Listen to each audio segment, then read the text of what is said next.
వారు ఎవరు కోరుకున్నారంట? బరబ్బా. బరబ్బా అనగా తండ్రి యొక్క కుమారుడు.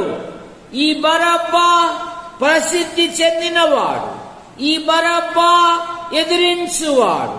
ఈ బరబ్బా కలహములు రేపువాడు. ఈ బరబ్బా హత్యలు చేయువాడు. ఈ బరబ్బాను విడిపించమని ఆనాటి లోకము ఏకగ్రీవముగా రాజు దగ్గర మొరపెట్టుకున్నారు. ఈ బరబ్బా మరి విడిపించబడుటకై వారు ప్రేరేపించారు.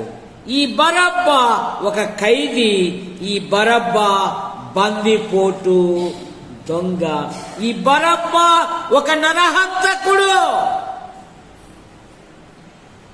పాత నిబంధనలో ఇశ్రాయేలులతో దేవుడు 2 మార్గాలు పెట్టాడు.